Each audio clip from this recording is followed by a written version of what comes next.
Hello, I'm Brett Pasanella, Senior Manager of Innovative Services at Second Nature. In this video, I'll be walking you through tips on the first year of implementing and reporting on the Resilience Commitment. We will review the Resilience Commitment requirements and timeline, so what will be required within the first year of implementation, and I'll also be walking you through some resources to support organizing a campus community task force. So these will be key sections from the online Sustainability and Climate Action Planning Guide. I'll walk you directly through the website and where you can find the relevant sections of the guidance. And it will end with a very brief preview of the resilience planning and implementation framework. So this is what the task force will be working on during the second year of implementation once they've already been formed. And I think that walking through this framework a little bit will help you think of some of the people that you might want to invite to be on the committee if you have some sense of what they'll be working on once it's formed. Again, this video will be most relevant for signatories of the climate commitment or the resilience commitment, where you'll be thinking about implementing the resilience actions and forming a task force that includes members from your community. The goal of the resilience commitment is to increase your ability to survive disruption and to anticipate, adapt, and flourish in the face of change. So this is our working definition of resilience, and it's the primary activity that signatories are working on in the same way that carbon neutrality is the primary activity of carbon commitment signatories.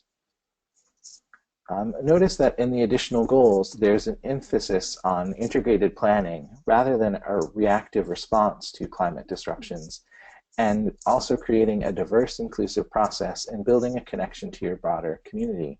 And this flows through some of the themes and key concepts that we have when thinking about implementing the resilience commitment.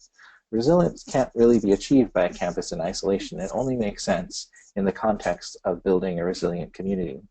So obviously the first step in the commitment is building an implementation structure that includes your local community. And again, this parallels the Carbon Commitment's Climate Action Task Force. And in fact, these can be the same groups, and I'll talk a little bit more about that later. I want to quickly review the planning timeline for the Resilience Commitment. And this is where we see that in the first year of implementation, after signing the Resilience or the Climate Commitment, you're focused on building this campus community task force. So the charter signatories of both of those commitments, when they're working on their 2017 annual progress evaluations, that's primarily what they'll be reporting on. So what members of your of your faculty, staff, students, administrators, municipal officials, community group leaders, etc., are members of this committee, and some other information about the task force itself. So here is a preview of the reporting fields that will be in our new reporting system when it is released that are relevant to the first year of implementation. So most of these questions are related to the formation of your campus community task force and its structure. So, what is it called? What's the name of the group? What are the roles of the participants? And then any supporting documentation that the group might have, like a charter, annual reports, or links to the website and things like that for the group. So in the second part of this video, I want to walk you through some of the relevant sections of our online guidance that will help you think about creating this task force and the types of people that should be included in the planning. The Sustainability Planning and Climate Action Guide contains all of the very detailed advice and best practices gathered and synthesized from 10 years of working with our signatories in implementing the commitments.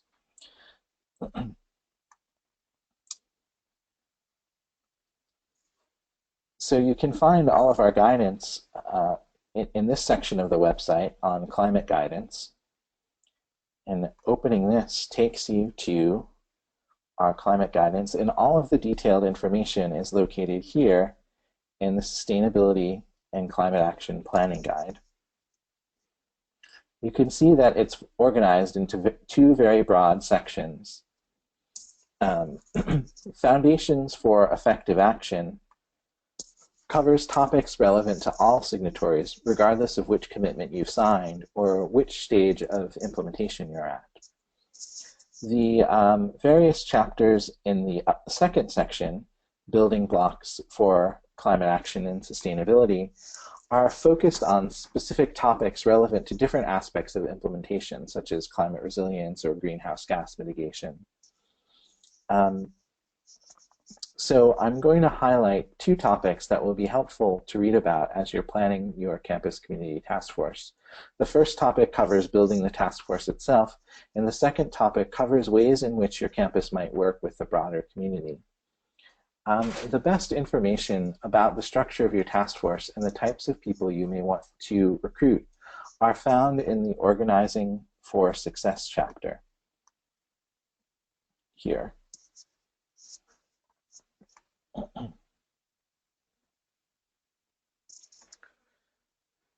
The section on coordinating with the community and inclusivity and ownership are particularly useful sections of this chapter as you're creating a campus community task force.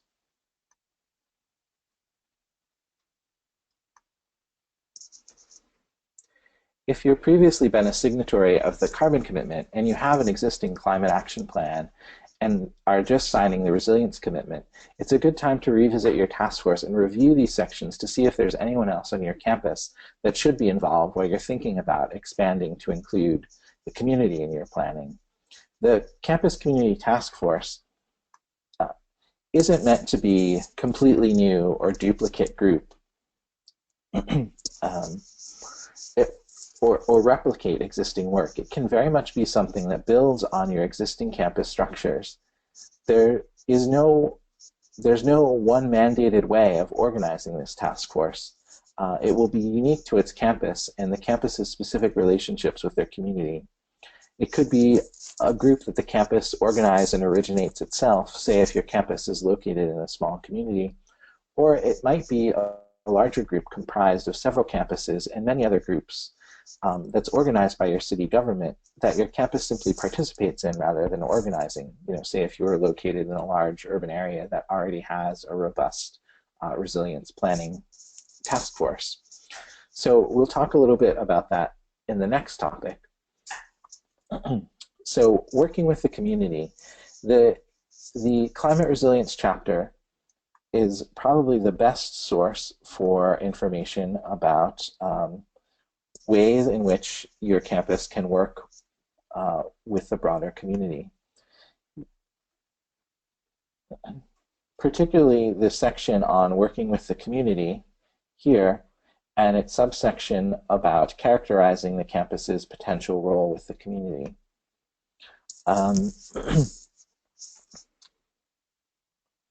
The last section, the characterizing the campus's potential role with the community, has a typology that might help you think through the best way to relate to your community based on relative size and location of your campus. So, you know, a small campus versus a large campus, an urban campus versus a rural campus. And there's some detailed examples of these types of relationships contained in this section.